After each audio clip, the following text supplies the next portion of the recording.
ഏവർക്കും അച്ചായൻസ് ഫാമിലി കിച്ചണിലേക്ക് സ്വാഗതം.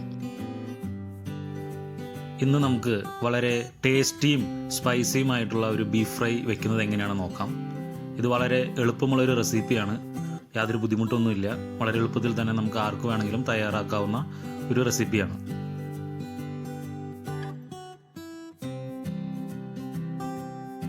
ബീഫ് ഫ്രൈ ഉണ്ടാക്കുവാൻ നന്നായി കഴുകി വൃത്തിയാക്കി കഷ്ണങ്ങളാക്കിയ 1 കിലോ ബീഫാണ് ഉപയോഗിച്ചിരിക്കുന്നത്.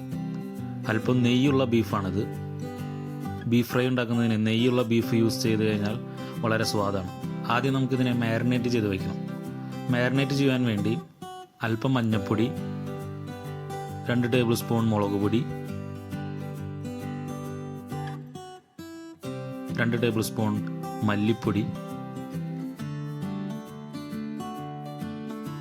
അല്പം ഗരം മസാല, 1 ടേബിൾ സ്പൂൺ കുരുമുളക് പൊടി, ഒരു 4-5 അല്ലി വെളുത്തുള്ളി ചതച്ചത്, അത്രയും അളവിൽ തന്നെ ഇഞ്ചി ചതച്ചത്, അല്പം വെളിച്ചെണ്ണ, ആവശ്യത്തിന് ഉപ്പ്, എല്ലാം കൂടി നല്ലവണ്ണം മിക്സ് ചെയ്ത് ഇതിനെ നമുക്ക് കുറച്ച് നേരം റെസ്റ്റ് ചെയ്ത് വയ്ക്കണം. ഇതാണ് ഇതിൽ പ്രധാന ഒരു ഭാഗം. ഞാൻ നോർമലി ഒരു ഓവർനൈറ്റ്, ഒരു രാത്രി മുഴുവനും ഇത് റെസ്റ്റ് ചെയ്ത് വയ്ക്കാറുണ്ട്. അതിനുശേഷമാണ് പിറ്റേന്ന് രാവിലെ എങ്ങാനും എടുത്താണ് കുക്ക് ചെയ്യാറ്. മിനിമം ഒരു 2 മണിക്കൂറെങ്കിലും റെസ്റ്റ് ചെയ്യുക. റെസ്റ്റ് ചെയ്യുന്ന സമയം എത്ര കൂടുന്നോ അത്രയും ടേസ്റ്റ് ആയിരിക്കും ബീഫ് ഫ്രൈക്ക്. കാരണം അത് നല്ലോണം മസാലയും മുളകും ഉപ്പൊക്കെ പിടിച്ച് ഇത് നല്ല ടേസ്റ്റ് ആയിരിക്കും. ഇനി നമുക്കിതിനെ കുക്ക് ചെയ്തെടുക്കാം. അതിനുവേണ്ടി ഒരു കുക്കറിലേക്ക് ഈ മാരിനേറ്റ് ചെയ്ത് വെച്ച ബീഫ് ഇടുക. അതിലേക്ക് അല്പം മാത്രം, ഒരു 1/4 കപ്പോ അതല്ലെങ്കിൽ അല്പം കൂടിയോ വെള്ളം മാത്രം ഒഴിക്കുക. വെള്ളം കൂടുതൽ ഒഴിക്കരുത്, കാരണം നമുക്കിത് ഫ്രൈ ചെയ്തെടുക്കാനുള്ളതാണ്. കുക്ക് ചെയ്ത് കഴിഞ്ഞ് വരുമ്പോൾ ശരിക്കും പറഞ്ഞാൽ വെള്ളം വറ്റിയ പോലെ കിട്ടണം. അതുകൊണ്ട് വളരെ കുറച്ച് മാത്രം വെള്ളം ഒഴിക്കുക. അതിനുശേഷം കുക്കർ അടച്ചു വെച്ച് ഒരു മീഡിയം ഫ്ലെയിമിൽ 5 വിസിൽ വരുന്നത് വരെ കുക്ക് ചെയ്തെടുക്കുക. ഇപ്പോൾ ബീഫ് നല്ലവണ്ണം വെന്ത് വന്നിട്ടുണ്ട്. ഇതിൽ വെള്ളം കൂടുതലായിട്ട് തോന്നുന്നുണ്ടെങ്കിൽ അത് വറ്റിച്ചെടുക്കുക. കുക്കറിൽ വെച്ച് തന്നെ വറ്റിച്ചെടുക്കുക.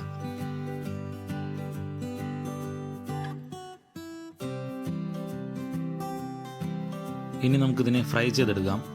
അതിനായി ഒരു ഫ്രൈ പാൻ അടുപ്പത്ത് വെച്ച് എണ്ണ ഒഴിച്ച് ചൂടാക്കുക. അതിലോട്ട് ഒരു 3-4 അല്ലി ചുവന്നുള്ളി അരിഞ്ഞിടുക. ചുവന്നുള്ളി ഇല്ലെങ്കിൽ ചെറിയൊരു കഷ്ണം സവാള അരിഞ്ഞിട്ടാലും മതി. അതൊന്ന് വഴറ്റി വരുമ്പോൾ അതിലേക്ക് ഒരു 3-4 വെളുത്തുള്ളി അരിഞ്ഞതും ഒരു 2-3 പച്ചമുളക് അരിഞ്ഞതും ഇട്ട് വഴറ്റിയെടുക്കുക. പച്ചമുളക് നിങ്ങളുടെ എരിവിന് ആവശ്യത്തിന് ഇടാം.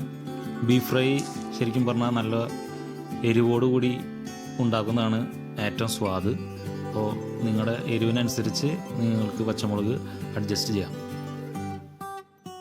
ഇതിലേക്ക് അല്പം മല്ലിപ്പൊടിയും കുരുമുളക് പൊടിയും അല്പം ഗരം മസാലയും ഇട്ട് നല്ലവണ്ണം വഴറ്റിയെടുക്കുക. ഇതിലേക്ക് നേരത്തെ തയ്യാറാക്കി വെച്ച ബീഫ് ഇട്ട് നല്ലവണ്ണം ഇളക്കി ഒരു 10 മിനിറ്റ് നേരം ലോ ഫ്ലെയിമിൽ മൂടി വെച്ച് വേവിക്കുക.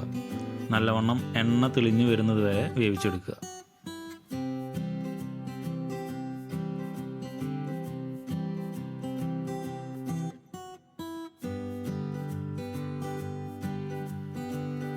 ഇനി നമുക്കിതിനെ ഒരു മീഡിയം ഫ്ലെയിമിലിട്ട് ഫ്രൈ ചെയ്തെടുക്കാം.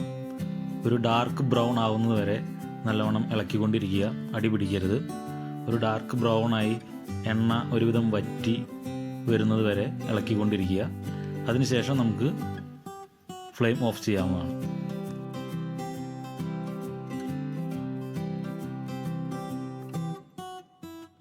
ഇടയ്ക്ക് അല്പം കറിവേപ്പിലയും കൂടി ഇട്ട് കുറച്ചൊന്ന് ഇളക്കി കൊടുക്കുക.